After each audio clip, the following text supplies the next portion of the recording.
dia menganalisa atau dia bertrading, bertransaksi dalam dunia falas maupun saham. Ya, mungkin dari materi yang kali ini akan kita bahas itu tentang bagaimana strategi investasi dengan menggunakan auto trading atau robot expert advisor. Ya, di sini saya sedikit menjelaskan untuk robot expert yang akan nanti dibawakan oleh host kita ini, Pak Bernard Situmeang. Dia lebih ke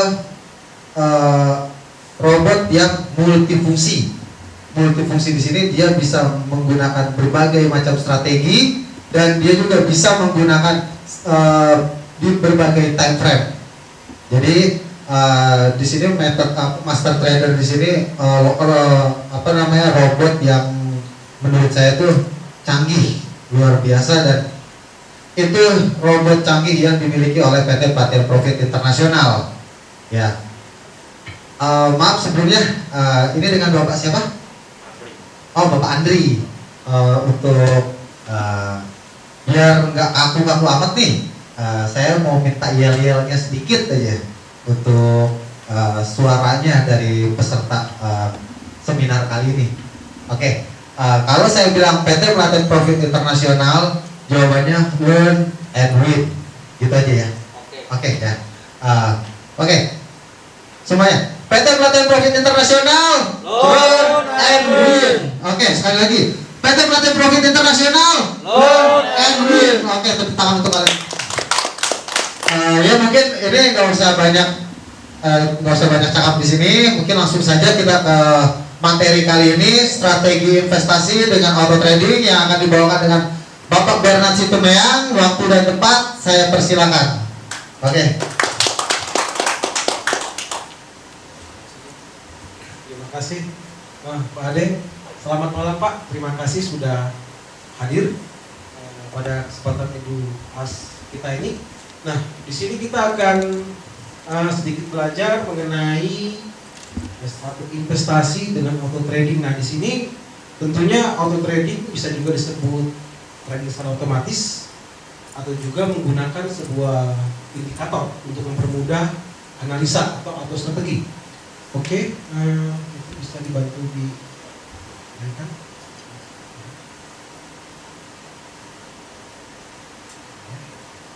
Nah, di sini kita akan kurang lebih 3 jam. Ya, artinya tamu kita akan coba persingkat atau kita buat lebih efektif saja. Dari jam 18.05 sampai 18.20 video upload profile tadi kita sudah lewati. Saat ini adalah pembukaan dari Pak Ade sudah juga. Berarti di sini kita sudah mempercepat waktunya. Maka kita sampai kepada penyampaian materi. Oke, kita langsung saja Pak Ade. Nanti ada sesi tanya jawab.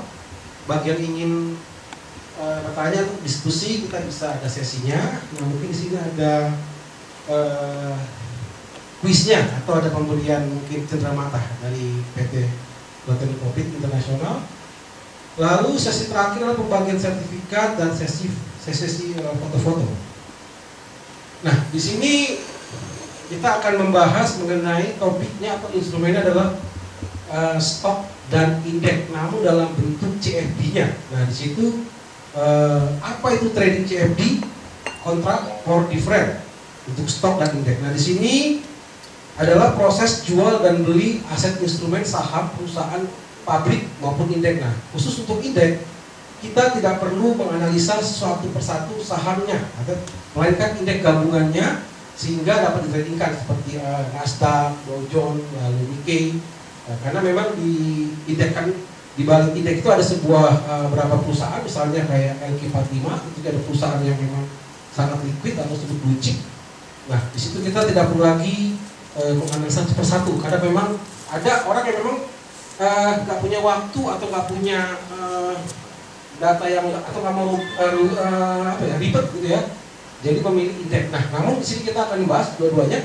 Oke, kita kembali lagi dengan cara OTC, open the counter. Artinya meskipun kita melakukan transaksi jual beli saham, dalam bentuk stok, artinya saham dalam bentuk OTC-nya atau kontraknya, CFD-nya, over the counter, bersifat bilateral, pedagang dengan pialang. Jadi kita melakukan sebuah transaksi saham, khususnya saham luar ya, yang ada di dalam trader itu langsung kepada pialangnya dan terdesentralisasi di luar bursa. Nah, maksudnya apa? Nah, di sini kita tidak melakukan transaksi seperti pada umumnya dalam bursa atau multilateral, namun langsung kepada pialangnya, tanpa berkewajiban membeli terlebih dahulu aset investasi untuk dapat menjualnya kemudian, dan dapat melakukan perdagangan dua arah, buy dan sell secara bersamaan. Nah, kalau untuk aset investasi yang bersifatnya multilateral, biasanya kita membeli asetnya, membeli dulu baru bisa menjualnya kemudian, atau seperti yang ada di bursa efek ya, seperti itu. Oke. Yakni, namun kedua artinya baik CFD maupun yang fisiknya atau equity-nya memperoleh laba dari perbedaan antara harga pembukaan dan harga penutupan tertentu, serta investor yang memiliki kontrak saham perusahaan atau hold equity memiliki hak sebagai pemilik perusahaan beserta imbal hasilnya melalui hak terhadap dividen dan peningkatan nilai investasinya di pasar modal. Jadi gini, meskipun kita trading dalam bentuk CFD-nya, ya kita nggak membeli asetnya secara langsung, namun kita pun berhak mendapatkan imbal hasil dalam bentuk dividen karena memang kita sedang hold equity sebenarnya. Karena kita bisa katakan kita membeli saham Apple, kita sedang hold equity. Pada prinsipnya adalah ketika terjadinya sebuah waktu atau ada pembagian dividen, biasanya kita akan mendapatkan haknya juga seperti itu. Oke, langsung lagi. Oke, nah umumnya trading CFD dikenakan biaya spread per jumlah volumenya. Nah itu artinya ukuran spread dikalikan total volume, serta adanya batasan waktu kontraknya atau rollover ya. Di sini memang CFD kontrak for different ada masa expirednya. Nah tentunya berhubungan dengan mengenai tarif maupun biaya yang dibebankan. Biasanya dilakukan di akhir pekan. Dan secara otomatis menutup semua posisi dan digantikan dengan kontrak yang baru. Nanti gini, kita membeli saham Apple melalui MetaTrader 4 atau 5 itu ada batasan kontraknya sebenarnya ya. Artinya memang kita harus tahu bahwa ada yang berkontrak, ada juga yang rollover, bisa langsung tanpa harus berclosing. Pada umumnya adalah akan menutup secara otomatis dan juga akan digantikan kontrak yang baru. Nah di sini di GK Invest Bapak Ibu teman-teman ya, di sini kita sudah atau saya perkenalkan ya, di sini MetaTrader adalah sebuah platform trading yang memang dikelola oleh MetaQuant yang cukup dikenal. Nah biasanya di Indonesia ada berbagai broker yang memang sudah kita bersama, yang tentu salah satunya adalah broker GK Invest ya, gkinvest.id. Menurut saya di sini adalah salah satu broker yang terregulasi yang memiliki saham yang sangat banyak ya. Ada Alibaba dengan kodenya baba.us, ada BA Boeing, ya, FB, Facebook, dan ini adalah top saham yang internasional. Artinya di sini nilainya fair. Nah, tentunya karena broker sudah terregulasi, kita bisa mempercayakan bahwa trading melalui broker ini tentunya legal dan memang akan dibayarkan apa yang sudah kita terima. Oke, mungkin bisa diturunkan pelan-pelan. Ada banyak sekali di sini. Mungkin sahabat trader ada yang ingin trading di bagian farmasi ya, pharmaceutical, itu ada Merck ya. Merck itu MARK.US adalah perusahaan farmasi. Ada juga Johnson & Johnson. Nah, itu Bapak Ibu udah tahu lah ya, cukup terkenal. Nah, ini cukup lengkap ya. Ada Caterpillar, ada 3M Company, ada Fed Corporation, ada IBM, ada juga bisa. Nah, di sini juga ada Pfizer ya. Pfizer tentunya adalah perusahaan pharmaceutical. Nah, biasanya perusahaan pharmaceutical saat ini sedang diharapkan performnya kemungkinan itu di awal tahun 2021 ya. Artinya tahun depan akan terjadi mungkin sebuah produk yang memang berguna untuk menangani kasus virus corona, sehingga perusahaan-perusahaan seperti GNC, MRK, dan juga Pfizer itu bisa menjadi sebuah instrumen atau stok dalam CFD yang dapat dipegang untuk jangka panjang, bisa jadi mungkin 6 bulan lebih. Kenapa? Karena memang di sini dia punya program yang penjualan akan jangka panjang, itu sebuah penjualan yang memang akan dibutuhkan secara global dan memang akan memberikan sebuah pendapatan yang cukup tinggi ya kalau mereka berhasil memberikan sebuah solusi bagi pandemi saat ini. Oke, silahkan lagi. Oke. Nah, setelah kita memahami apa itu CFD ya, sahabat trader. Jadi CFD itu kita adalah trading berdasarkan kontraknya. Jadi kita bisa men-tradingkan saham Apple, Facebook, Amazon, Alibaba dalam bentuk kontraknya ya, tanpa harus membelinya terlebih dahulu ya. Otomatis kita bisa melakukan menggunakan margin. Jadi kita setelah mendeposit ke broker, maka deposit kita akan disimpan di dalam bentuk margin di segregated account di bank kustodiannya, tentunya aman. Nah, margin inilah yang akan kita jaminkan dalam kontrak untuk trading. Jadi kita ingin membeli, sudah ada marginnya. Ingin menjual, kita sudah ada marginnya. Nah, bedanya apa? Ada banyak perbedaan, nanti akan saya terangkan apa itu margin, ya, trading dengan margin dan trading dengan equity. Oke, nah di sini adalah bukti bahwa master trader, ya, di sini ada komennya. Master trader adalah bahwa ini adalah full automatic ya. Di sini full automatic.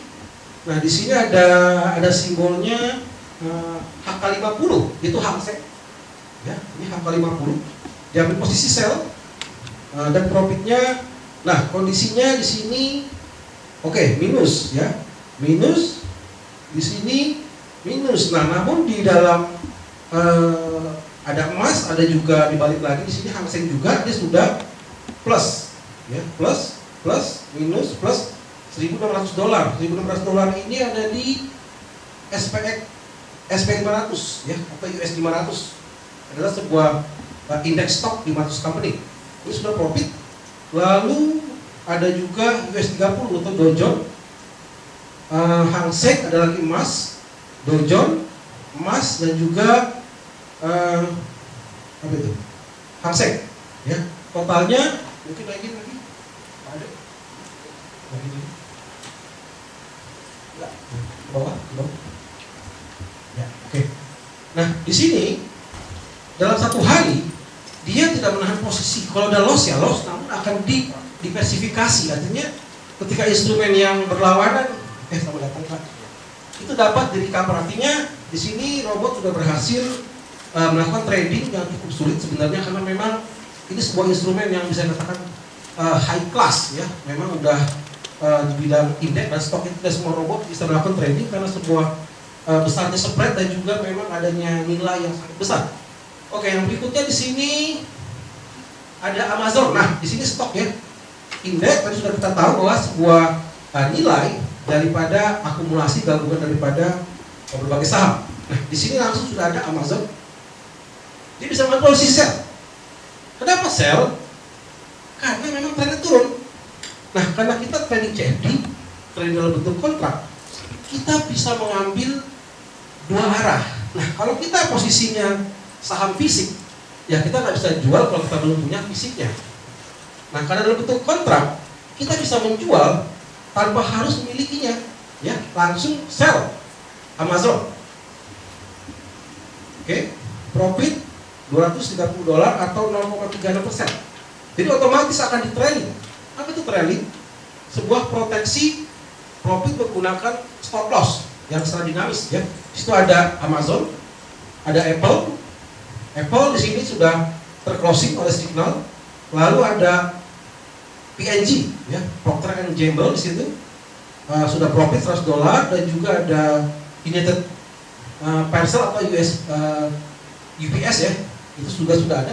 Jadi total sudah $500 bisa profit dalam satu hari. Artinya potensi informasi mengenai trading secara otomatis menggunakan robot untuk produk saham itu bisa dan ada.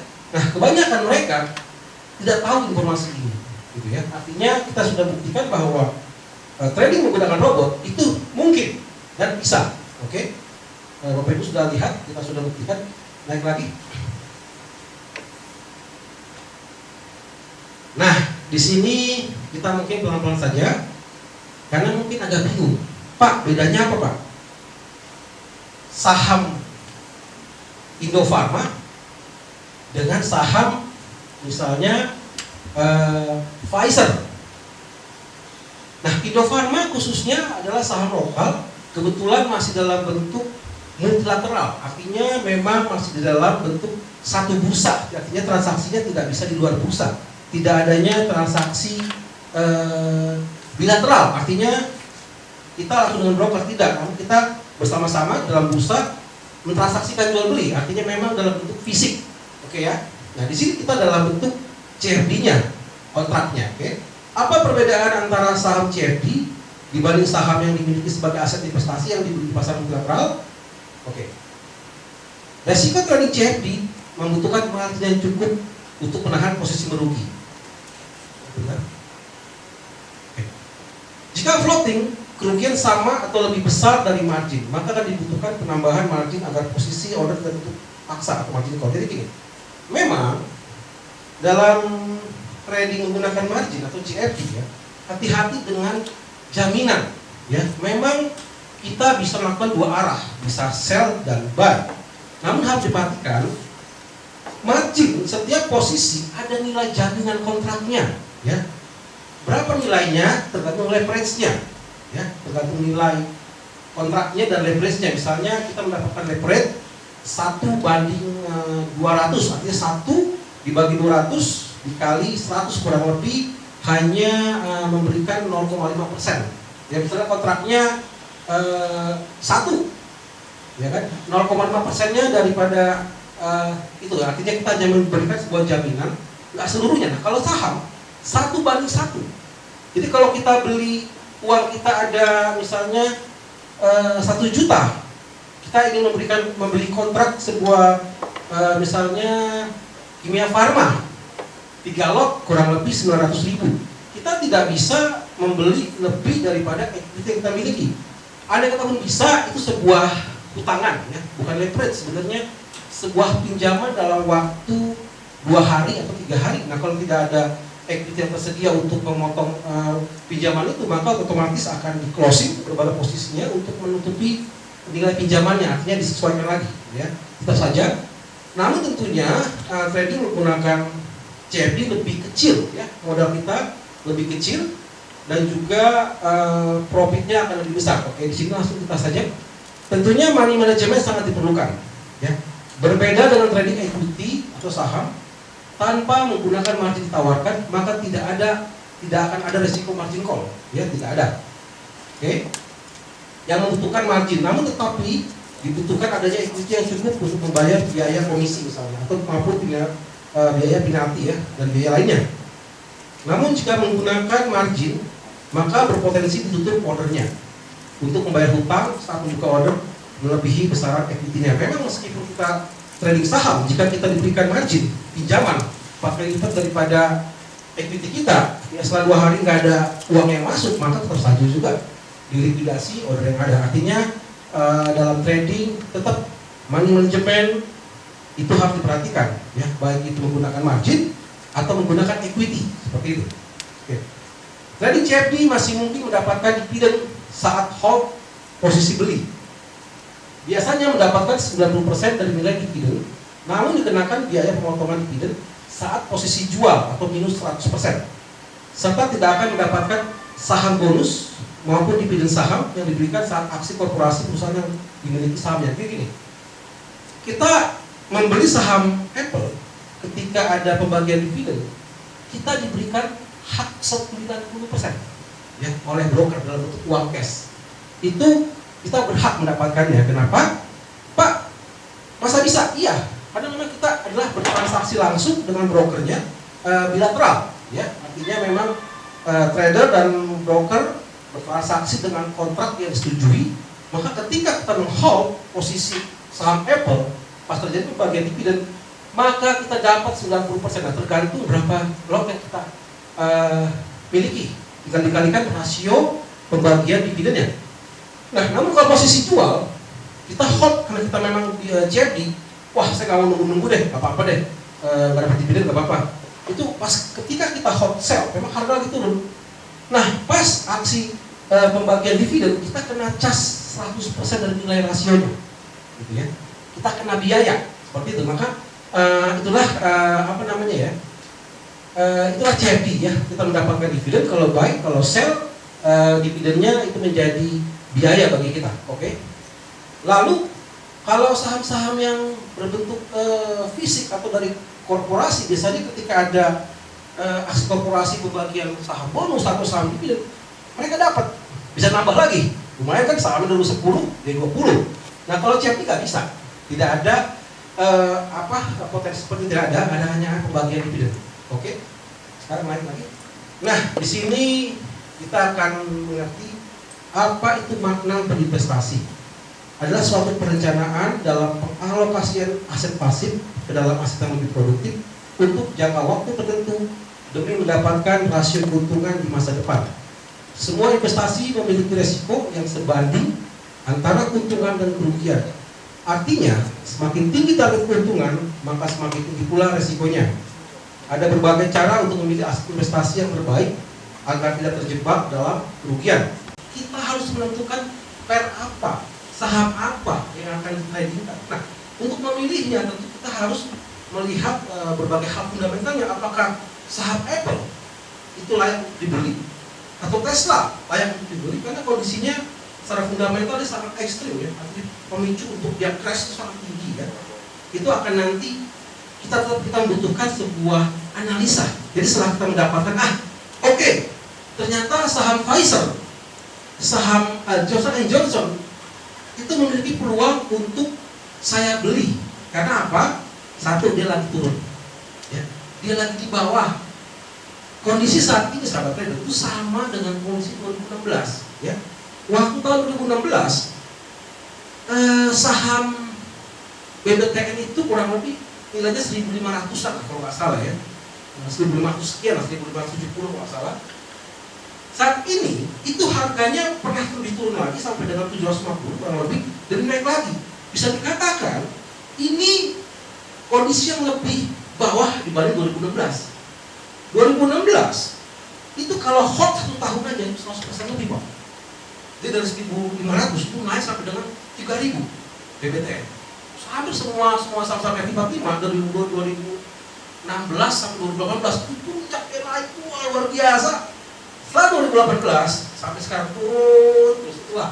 Nah, ketika turun kita nggak bisa beli. Kalau beli ya rugi. Kenapa? Karena nilainya semakin menurun. Akhirnya kita menunggu. Nah, kalau CFD ketika dia turun kita bisa sell, gitu ya. Jadi memang ada potensi di sini untuk CFD transaksinya. Oke, lanjut lagi. Saja. Nah, di sini kita akan penting ya. Di sini kita akan sebenarnya dibagi 2 sesi Pak. Di sini adalah kita dasar-dasar fundamental dulu. Nanti ini topik ini akan dikirim oleh admin untuk pegangan Bapak Ibu untuk di bulan hari, karena memang kita ada sesi kedua. Artinya sesi kedua mungkin 3 bulan lagi kita akan lebih pada technical ya. Di sini kita akan memahami, kenapa saya memilih saham Pfizer dibanding saham Apple. Karena si robot bukan serta-merta dia milih sendiri, tidak. Kalau Bapak tahu metode trader Pak ya, kita harus mengaktifkan chart ya. Nah, ada berapa sistem, nggak perlu lagi Pak. Kalau di dalam nanti di bagian sesi kedua kita akan buktikan ada 17 instrumen yang robot akan bisa menganalisa, ya kan? Ketika Indofarma sedang galau-galau, ya kan? Dia naik juga enggak, ragu-ragu. Potensi dia untuk naik tuh pasti panjang, karena sudah 3 tahun turun, ya. Tinggal dia naik itu puas banget, ya. Tapi masalahnya beda kondisi. 2016 dia kan stuck, pas dia naik tinggi, nggak ada COVID. Nah sekarang dia di bawah, pas naik nggak kuat tembus, nyungsep lagi dia. Kenapa? Masa depan itu masih galau ya. Makanya di mana CFD ini kita bisa memanfaatkan kondisi tidak menentu. Nah tentunya pemahaman fundamental sangat penting untuk kita memilih secara manual. Setelah kita memilih, kita aktifkan di chartnya, kita tarik robotnya, kita tarik indikatornya, bisa langsung auto trading seperti itu. Oke? Ya di sini ada terlalu banyak rasio dalam fundamental. Namun yang lebih simpel-simpel saja dan penting yang akan kita bahas, oke? Acuan terpenting untuk sebuah analisa fundamental harus mencakup penilaian terhadap rasio likuiditas atau current ratio atau biasa disebut dengan CR ya, disini mengenai liquidity, artinya sebuah aset liquid ya, atau sebuah modal atau sebuah pendapatan. Dan ada rasio manajemen aset atau total asset turnover. Ada rasio pengelolaan utang ya, sini penting juga atau disebut juga dengan DER ya, debt to equity ratio. Dan ada rasio profitabilitas atau net profit margin atau NPM, dan rasio nilai pasar atau earning per share atau disebut EPS seperti itu. Dan juga ada market to book value atau MBV. Tentunya penilaian rasio berdasarkan dari laporan keuangan. Tentunya adalah laporan keuangan dan suatu perusahaan biasanya sudah ada diterbitkan. Kita akan mempelajari bagian mana yang akan kita nilai, karena memang banyak sekali ya, banyak sekali nilainya ya. Tentunya penilaian rasio berdasarkan dari laporan keuangan saat ini yang digunakan untuk memprediksi perubahan nilai aset investasi di masa depan, apakah akan menguntungkan atau malah merugikan. Oke, kita langsung mempelajari apa saja rasio-rasionya. Nah, di sini pengertian rasio lancar adalah ukuran likuiditas perusahaan terhadap kemampuannya untuk membayar kewajiban atau hutang jangka pendek melalui aset yang dimiliki saat ini. Ya, rasio ini diukur dengan rumus aset lancar dibagi kewajiban lancar. Nah, sekarang masalahnya apakah perusahaan yang likuiditinya negatif, apakah buruk? Tupperware itu rasio lancarnya jelek sekali. Ya. Selama 8 bulan, tidak ada alasan untuk membeli.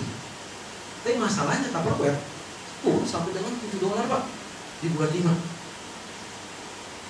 Secara fundamental, CR-nya jelek, nggak ada alasan untuk beli. Masalahnya secara teknikal, setelah dia bulan 5 sampai $7, dia mulai naik Pak.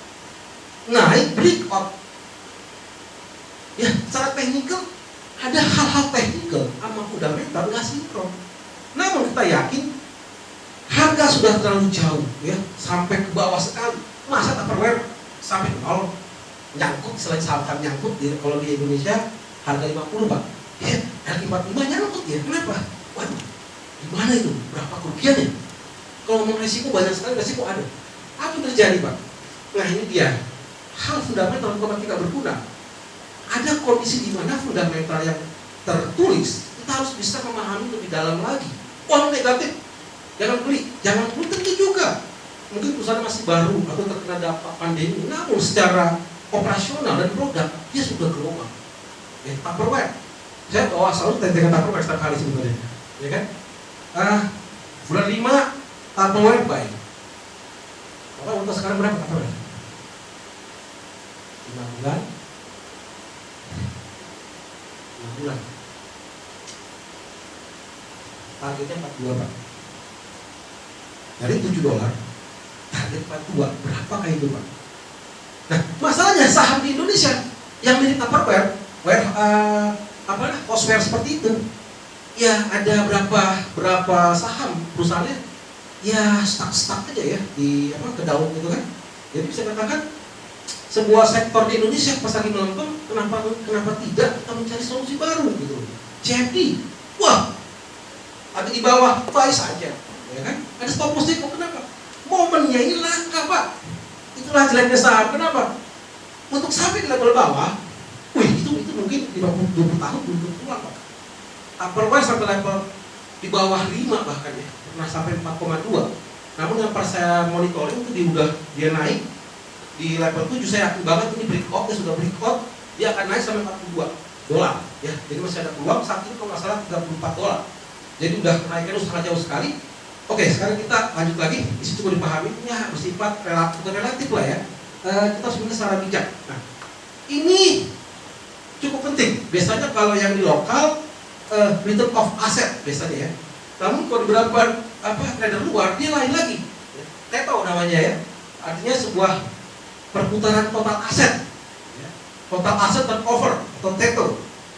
adalah rasio yang digunakan untuk mengukur tingkat pengembalian aset perusahaan dalam 1 tahun untuk menilai efektivitas pengelolaan asetnya dalam mendapatkan penjualan bersih. Nah, di sini unik. Ada beberapa investor luar itu nggak peduli Pak, berapa pendapatan macam-macam dia akan mengukur dia punya aset berapa. Ya, pendapatan bersihnya itu berapa, dia ikut rasionya. Kenapa? Di sini nggak bisa dimanipulasi, karena aset nggak bisa dimanipulasi. Di situ beli mesin ada fakturnya, susah dimanipulasi. Dia bisa, investor bisa menilai. Makanya kalau kayak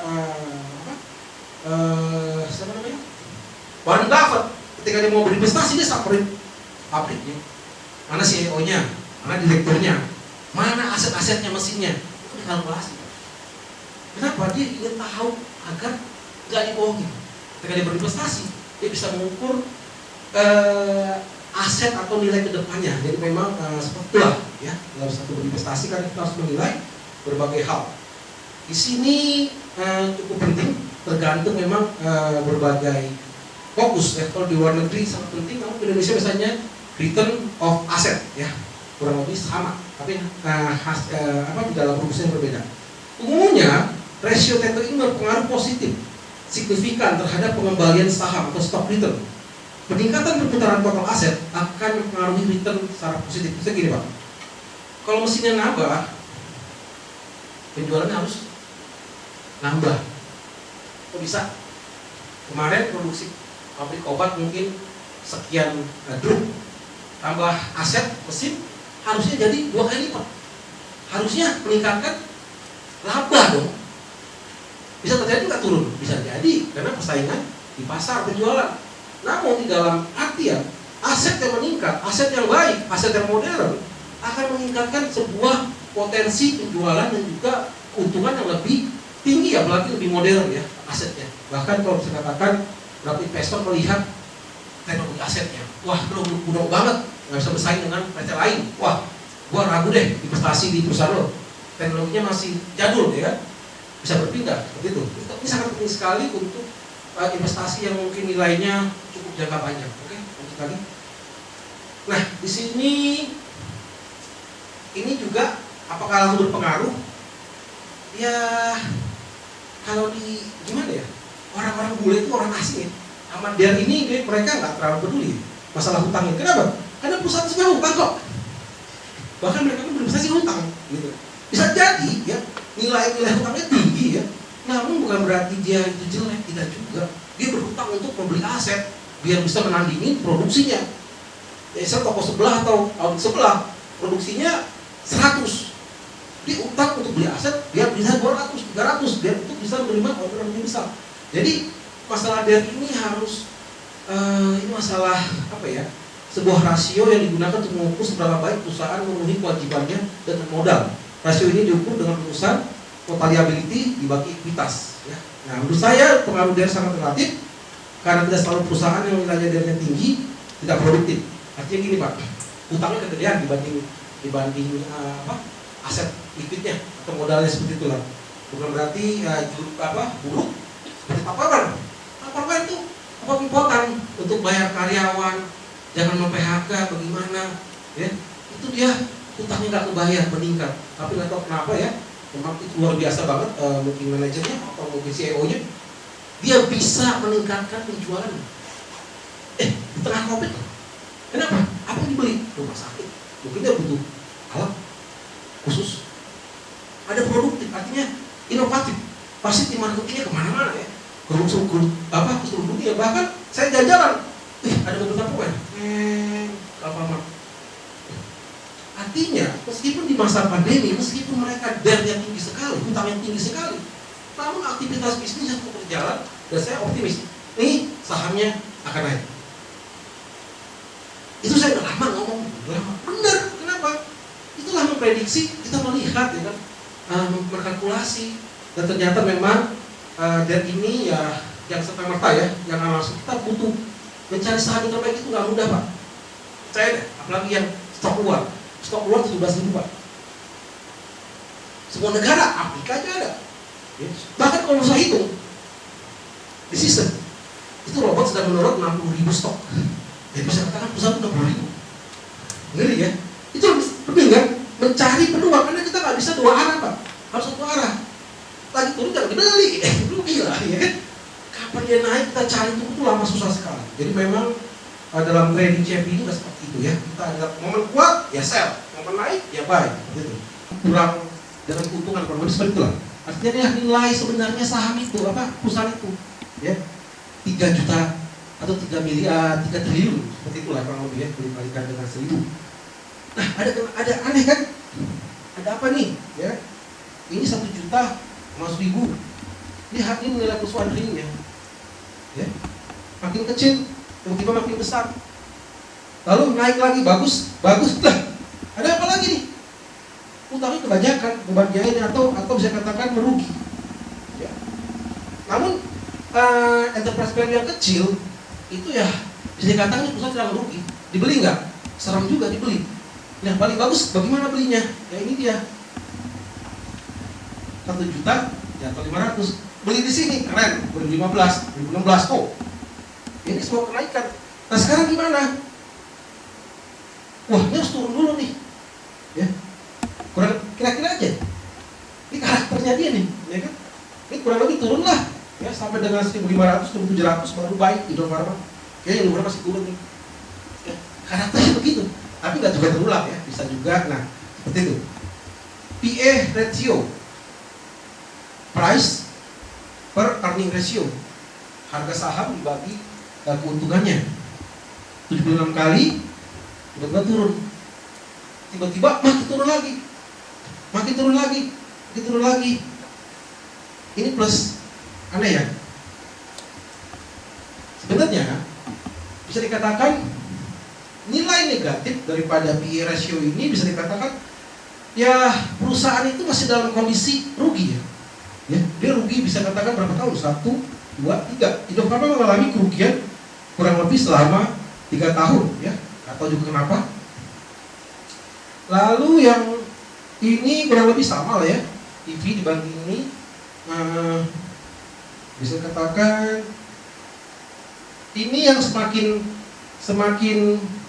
besar, yang semakin bagus juga ya. Artinya memang potensi dia untuk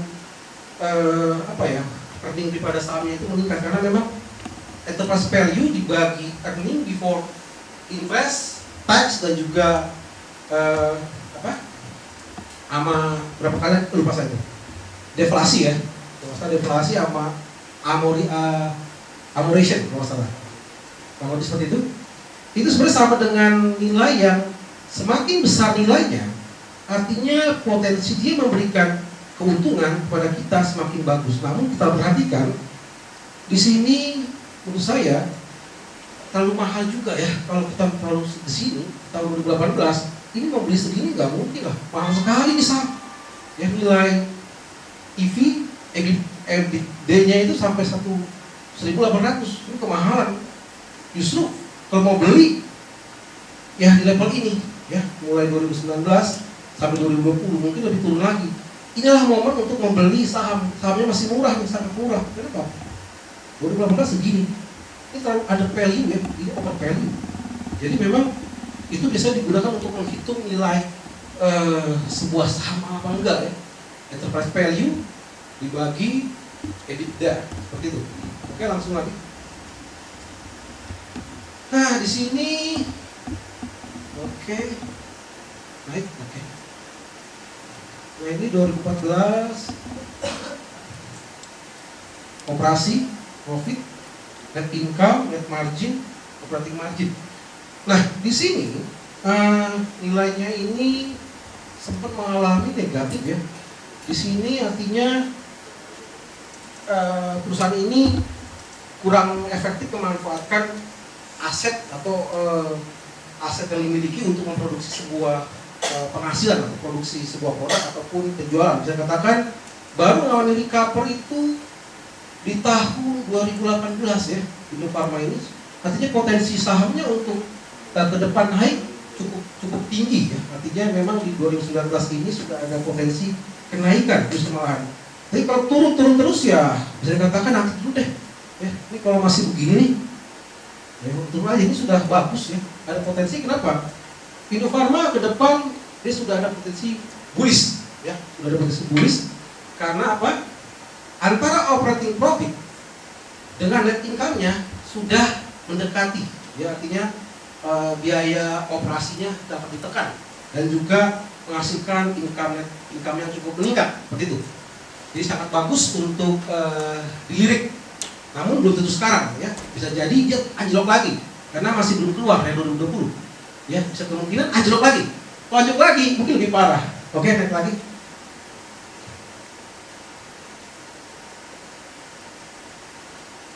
Net sales ya, ini memang kita lihat ya, penjualannya meningkat, stabil ya, agak sedikit turun 2019, mungkin 2020 makin lebih turun lagi. Net sales ya, penjualan bersih. Lalu earning before interest itu sudah ada nilainya, pendapatannya ini meningkat nih, ya, ini makin meningkat, artinya potensi dia sahamnya ini memiliki rebound ya, cukup bagus. EBITDA-nya sudah cukup bagus. Lalu kita cek lagi, EPS juga bagus. Nah, EPS ini penting nih Pak. Earning per share ini penting ya. Kita tidak mau yang negatif dan juga nggak mau yang kegedean juga ya. Yang sedang-sedang saja. Ini kalau negatif, ini earning per share, ya kita nggak bisa ada untung nih. Ya, artinya bagaimana mau earning? Perusahaan sedang loss. Ya. Ini nilai negatif. Kalau EPS-nya negatif ya, wasat dulu belilah. Ya.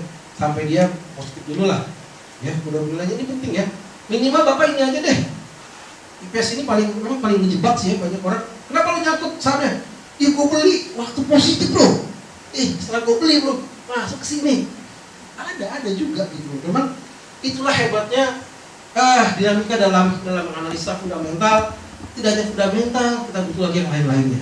Oke, lanjut. Nah, di sini ada, ya, inilah laporan yang cukup jelimet ya, orang akunting udah pasti paham. Ada net debt, artinya utang bersih ya, ada net cash position, ada juga ROE, return of equity ya, di sini ada net profit dibagi equity. Ini juga nilai-nilai yang seperti ini ya. Ini kalau negatif ini return of equity-nya jelek nih. Lagi negatif ini jangan, kalau ROE-nya lagi negatif ya nggak usah lah sahamnya dibeli. Nah, ini lagi bagus nih.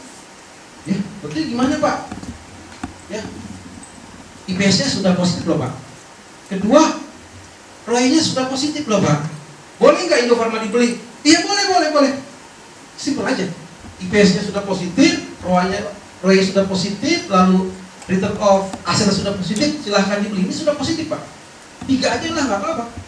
ROE-nya positif di 2019, 2020 sekarang ya, ini belum keluar. Kita nggak tahu negatif apa positif sekarang ya. Namun sudah positif. 2015 ini masih turun ini sahamnya. Ini sudah naik nih artinya. Sejak 2019 saham Indofarma sudah naik. Mungkin sekarang bisa naik lagi. Oke, lanjut lagi. Terus. Oke, nanti ini akan diberikan. Nah, ini cerita saya nih 2019. Jadi gini Pak, seorang investor dalam trading ya, kita harus tahu bahwa trading bukan yang segalanya. Trading itu bukan hal yang premier, trading itu hal yang sekunder. Saya dihadapkan waktu dapat sedikit rezeki, saya mau milih kredit rumah, apa mau invest di trading. Memang itu lagi murah Pak, itu saham lagi murah banget Pak. Ekonomi lagi bagus ke depannya, nggak ada alasan untuk nggak beli saham. Mau saham 2, saham lokal. 2016 itu lagi golden moment, harga di bawah, ekonomi meningkat, beli saja sahamnya. Kenapa? Dijamin 100% dapat. Tapi saya juga masih memikir, kalau nggak dapat, rumah nggak jadi kredit, uang saya yang pas-pasan juga hilang.